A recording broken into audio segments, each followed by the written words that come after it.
Welcome to Recotopia, a happy home for recommended movies, shows, and music from two people you can definitely trust.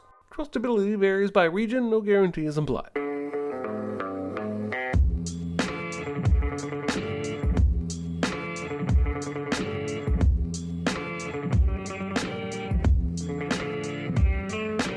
Now, here are your hosts, Chris Atkinson and Jeremy Scott. Not so fast. I want a Winnebago. What? Fully equipped. Big kitchen, waterbed, AM/FM CD, microwave. This is not a car dealership, pal. He wants a Winnebago. All right, everybody, welcome to Recotopia. This is what we're considering episode 0 of our emerging catalog. It's like Coke Zero. It's just like Coke Zero. Recotopia with no sugar. Yeah, exactly. Right. We had already recorded an episode 1 and then realized we had a whole bunch of other stuff that we needed to do before we came out with episode 1. So now we're going to do sort of a test drive episode here, which we are calling episode 0. I'm Chris Atkinson. And I'm Jeremy Scott. And welcome to Recotopia. This is where we are going to recommend a bunch of movies for you. I don't know. Are we ever going to do Warns on a Recotopia? I'm not sure. I'm sure we will. I think it's possible, yes. Because here's the deal. The show will, for now, be broken up into 4 segments. Small recommends, which really is more, the small really is more about the amount of time we're going to talk on it. Mm-hmm. Not that we're only tiny. Yeah, it's like, barely recommending it. Yeah. And then we'll do the big recommend. That's going to be a movie every week. It's going to be like a movie club where you'll find out a week in advance and you can watch the film, and SinClub members over at Patreon can join the discussion. And we're hoping that's going to be fun because we'll be recording those live for those fans. And then we're going to do a surprise double feature, which is where the guy who didn't pick that week's big recommend has picked a movie that is a nice companion piece, in his opinion. And then we'll do some questions. Those are going to be the 4 main segments of Recotopia. And I am guessing at some point down the line, we'll do a big recommend or a movie that has just come out. And maybe both of us don't like it. So maybe one of us is actually warning it. But the spirit of the show is to help you find new movies, TV shows, and music that you might not otherwise have discovered, and then discuss them. Yeah, and it'll be fun. Now, for our episode 0, we are going to give you a big recommend. And most of you, if you are familiar with us at all, are not going to be surprised here. Chris, what are we recommending today? Yes, in the past, we have probably mentioned the movie Sneakers, at least, I would say handful dozen of times. And it's kind of it's an interesting movie, right? Like, it's not one that people bring up a lot, but it's something that we have shared over the years is a love of sneakers. And it's not a movie that, you're not going to run into a lot of people out there who are like, oh boy, I love me some sneakers or whatever. Yeah. I don't know what your story is on having seen this movie for the first time. I don't have a real story. It's just the fact that I remember watching this in theaters. Oh yeah. And we went in Franklin, we had Williamson Square 8, a theater that I would eventually work at. And we had another theater that was in another little mall. It was called Rand Cinemas or O'Neill Theaters, it was a couple of different names over its time. And it used to get all these movies that Williamson Square didn't get. And they got Sneakers, and I saw Sneakers there. And it's just one of those movies, by the end of it, you're just got a big smile on your face. It's just, it's so entertaining at every moment. I don't think there is one slow part in this movie. Even the parts that are supposed to be slow are not slow. Right. But there's also excellent characterization, right? Like a lot of heist movies, like Ocean's 11, there's not that much difference to me between Danny Ocean and Brad Pitt's character, except that Brad Pitt eats in every scene. Whereas every person on this team has such a uniquely carved out personality, down to the conspiracy theorist Dan Aykroyd, the blind, I just forgot his name, David Strathairn, Yeah. River Phoenix being River Phoenix, Sidney Mhm. Poitier adding this, like he was cast perfectly as the ex-CIA guy because his presence Yeah. just lends credibility. Mhm. Robert Redford as the charming guy with a little bit of a mystery. The cast Mm. is what makes this sing. I think it Yeah. would have been a good movie, but this particular cast at this particular time. Now, my story is this is 1992 when this came out, Mhm. and I'm living at home and a high school student, not allowed to go to movies. So the ones that I did sneak out and go to were the more high profile ones. Mhm. So then 1993 rolls around, I go off to college and start hitting that video store with my buddy Mhm. Josh Yeah. every weekend. And it was literally pick up a box with faces we recognize. Oh, Robert Redford. Oh, Sidney Poitier, Dan Aykroyd. This looks fun. Let's throw it Mhm. in. And we both fell in love immediately. I think that was one of the first movies I ever bought that I owned Mhm. on Yeah. VHS. I had this on VHS as well. And I had one of those little like 15-inch TVs with a VCR built in underneath it for my Yeah. dorm room, and I would watch Sneakers all the time, every week, Mhm. over and over and over again. And I just looked this up because I wanted to say this was not a huge hit, but this made $105 million. And back in 92, that's pretty solid in Yep, a domestic tally for sure. yeah, and they only spent 23 million. I don't know how they did that with that No, I don't cast, either. but it holds up today, even though there has been this internet explosion since, and it doesn't feel dated. It feels like a movie you could still make today with some tweaks to how you present,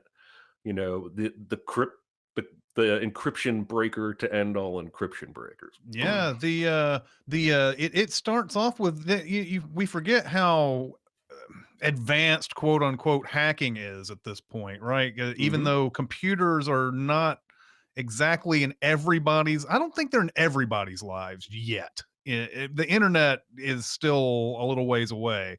There's bulletin board systems and things like that going Hmm. around, but there's not like a lot, you're not going there to a website, you're not shopping yet, you're not doing any of that type. You're not doing like legal shopping probably.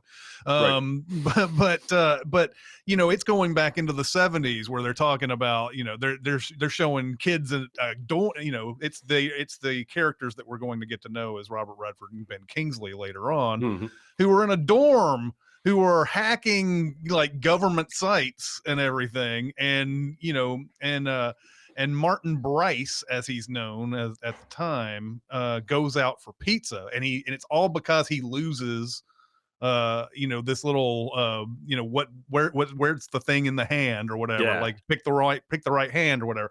He loses that, but then the cops show up right after that and pick up who's going to be the Ben Kingsley character. And so he has over time he has created this. I love like they show that opening, they also show the opening sneak that they go into, and I love how it's succinctly put by the person giving him the check at the end. He's like, so people hire you to break into their places so that you can figure out was it so that you So no one what can break into their so places. yeah, so no one can break into their places. And he's like, well, it's a living. He's just not a very good one. She's so mean. Yeah. And Go ahead. no, go ahead. I like how he turns immediately after that and walks right up the stairs. He doesn't go outside. He just walks right up on the Mhm. boards. The board's all sitting there waiting for him, and he starts giving his report. It sets the scene really well because you think when it cuts from that opening flashback to the first sneak, you don't really know these guys aren't criminals until Mhm. he walks up there and kind of flips the script and says, "Oh, I guess she says people pay you," but Yeah. you get a taste of everybody's personality there with Mother Underground spewing his cattle mutilation theories about the Dan Aykroyd, CIA. probably like one of his best performances that we never talk about. Dan Aykroyd as Mother in this. Yeah, I agree completely. Best line in the entire film comes in the final scene when he says, "I can't believe tomorrow's Thursday." Yeah. Timothy Busfield is in this. Mary Mhm. McDonald, Donald Logue. There's the cast is, in hindsight, stacked. Now, when it was made, Donald Logue wasn't a household name. I guess he probably still isn't.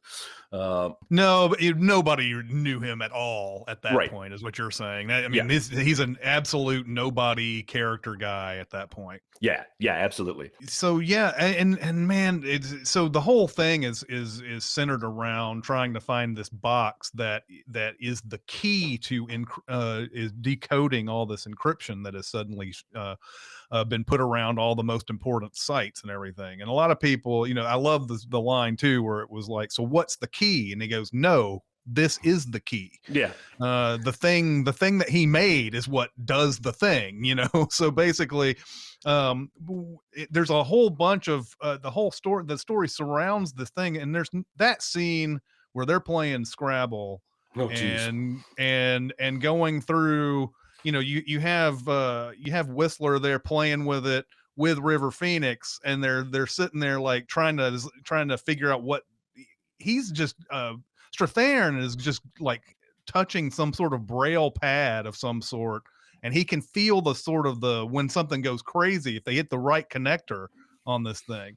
And so then they start using that contact every time to try to hack into these sites, like, stuff that's absolutely horrifying. Like, they're kind of doing it as a joke, but like, think about somebody having this in front of them, like, They somebody hack who has into the evil FAA, intent. and he's like, "Anyone want to crash a few jets?" Yeah. It's like, that's not really funny. Yeah, exactly. And then by the end of it, Sidney Poitier is like, there isn't a government in the world that wouldn't kill us all for that thing. And you realize that, yes, that's exactly correct, because that is something that's like all power right there. We talk about, that's what they keep doing. It's I don't even know if you would call this a MacGuffin, really. It's not. It's really it's the thing that drives this whole movie. Yes. It's not something that people, it's something that is attained. It's something that is, you see the power of it. It's not, I guess you see the same thing in, like, with Fast and the Furious with the God's Eye later on. And, like, there's other movies that have tried this all powerful technology thing.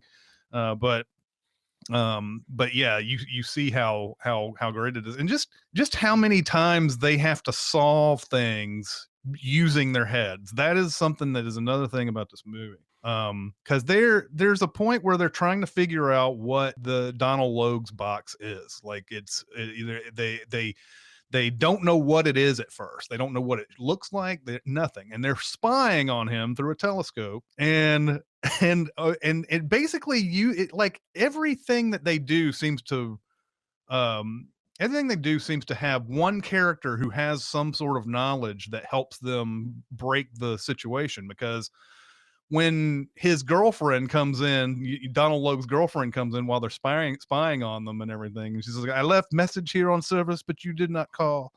And it's Whistler who's trained to listen. He's blind. He's trained to listen to everything that's going on. And goes, and they keep on going. They try to figure out the guy's password when he's typing it in the keyboard, and they're trying to do all these different things. Like, wow, what are we going to do about this? And then Whistler goes, his black box is located between the blah blah blah and the pencils or whatever. And they're like, "I hate to break this to you, Whistler, but you're blind."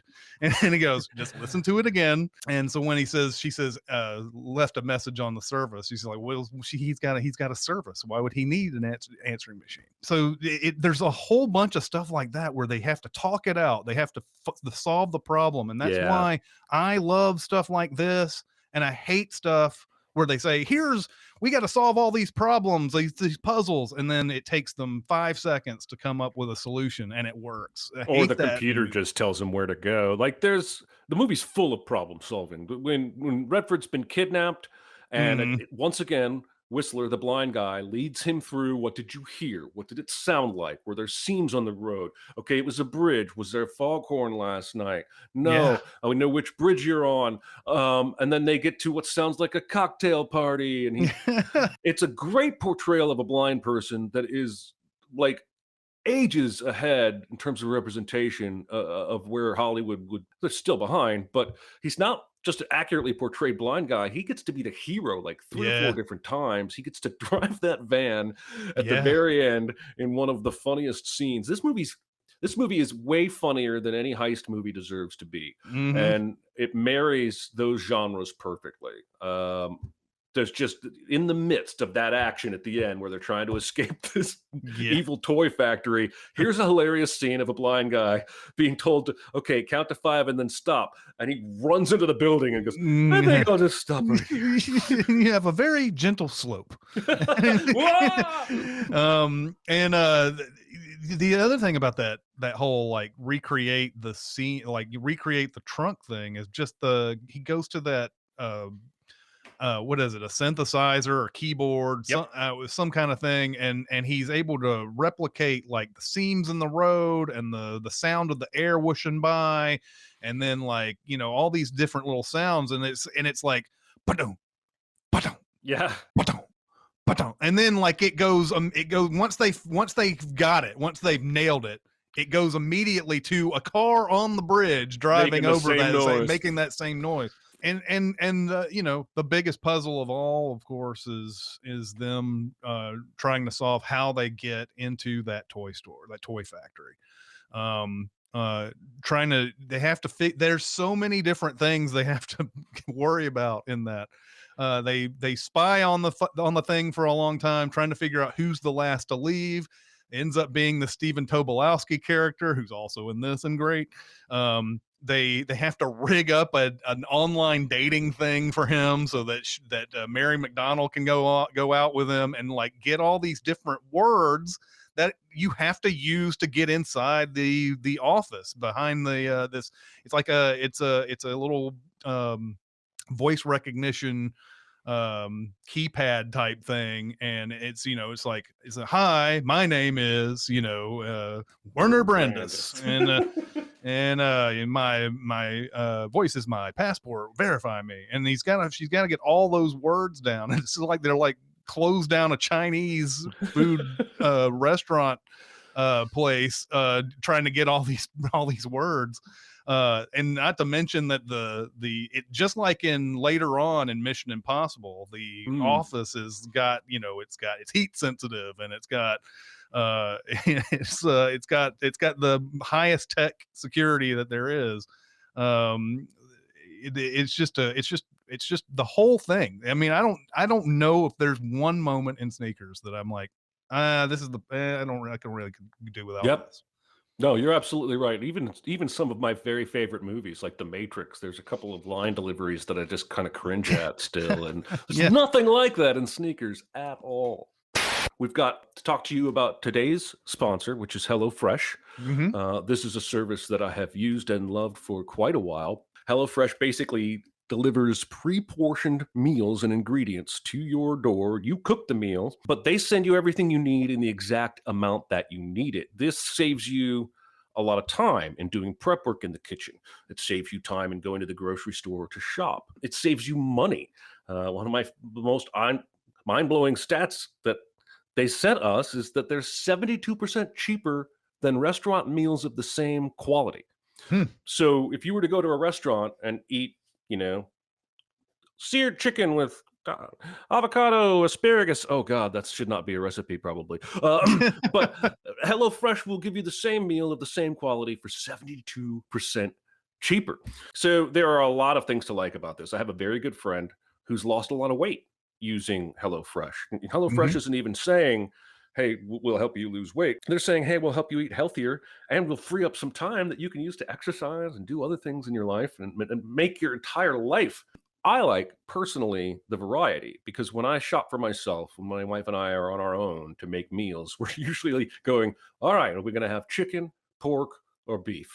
And then we go, okay, are we going to have broccoli or Brussels sprouts or cauliflower? Like we get in ruts. And one of my favorite things about HelloFresh is they have so much variety in terms of the proteins, but also the vegetables, but also the seasonings.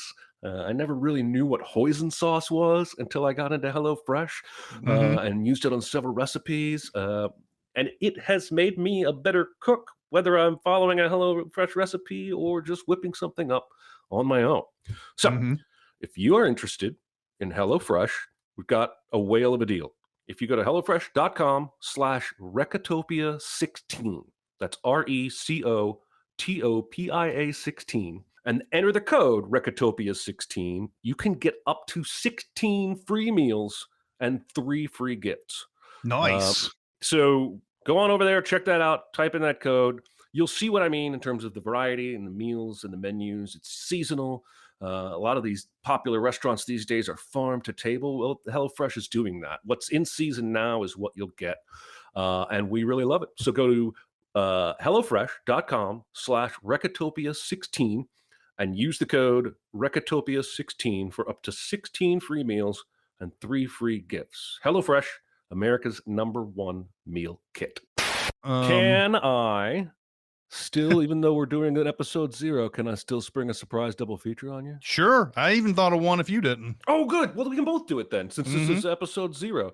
Yeah. Okay, so I'm going to sneak in a second one because I wanted to do the Phil Alden Robinson James Horner combo and Okay. do Field of Dreams and Sneakers because they both have the perfect timing for that rolling deep piano. Mhm. But I'm actually going to go with a movie called Safe Men. Okay. Um, Yeah. which is young Mark Ruffalo and young Sam Rockwell and young Steve Zahn. Was this Ryan Johnson? Oh, no, I don't think so. This Who was it? was John Hamburg. Oh, okay. Ryan Johnson did a movie kind of like this at one point. I can't remember. I can't think he remember may what it was. have. This is a heist comedy. But I did see this. Yeah, that's the reason I'm pairing it with Sneakers. It's about Steve Zahn and Sam Rockwell uh, basically get mistaken as safecrackers and decide to take the gig, but there's actually a real pair of safecrackers that the mobsters were trying to hire instead, and of course they end up crossing paths. My favorite scene in the whole movie, they're trying to steal the Stanley Cup, by the way, if you like hockey. Yeah. But both sets of thieves are in this uh, almost walk-in safe where they're kind of like hunched over, but they Mhm. take turns giving each other high fives. But every time their hands hit the ceiling and they go ow because they're so close to the ceiling, but they keep doing the high fives. It's just a charming. I just think it would be a really fun double feature, back-to-back heists with lots of comedy throw. This one's much more comedy forward. And less serious, but I still think it'd be a fun piece. What was yours? And Mark Ruffalo, by the way, has a moment in this. I can't even remember what the scene was about, but he makes this priceless face. It's like it's something that it's a possession of some sort, and like he puts on this face like you're like, oh, thank you, or something. It's like I don't know what I got to see it again. And the Ryan Johnson movie I was thinking of was The Brothers Bloom, by the way, Oh, okay, yeah, the yeah. con men one. But the one that I was thinking of was Inception, because Ooh. it's a different kind of heist Yeah. movie as well. The idea is that people are hiring them to go into, not to their own places, but they are hiring them to go into their competitors' places most of the time. And it's about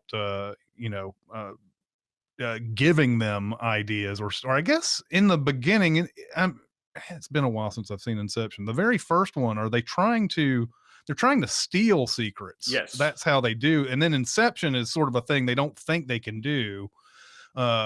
They don't think that it's possible to do. And then that's what the whole plan is in Inception, is to give someone an idea later on. But yeah, it's stealing secrets and things, and it's gotten to the point where like big huge firms know that this type of thing happens, and they have people that protect them from this type of thing. So that's Christopher Nolan land for you. But Yes, that's a good one too, man. yeah. We didn't, and just before we go, I do want to talk about this James Horner score, because it's a bluesy, jazzy thing throughout. But it's funny listening to this, because this is sort of the precursor, and I haven't seen Field of Dreams in forever, but it's sort of the precursor to a lot of James Horner that you'll hear in the next part of the decade, especially Apollo 13 and a little bit of Braveheart, and then Titanic, of course.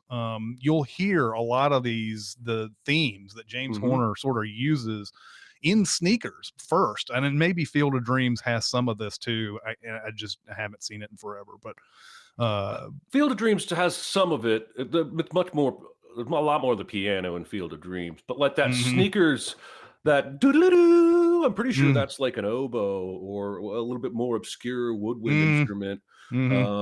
Yeah, I love James Horner. We could do a whole podcast on composers, but yeah, you're right. It's an absolutely great score, and I didn't mean to rush past that into the surprise double feat. I was just excited about my segment. No, that's fine. So if you're listening to episode 0, and I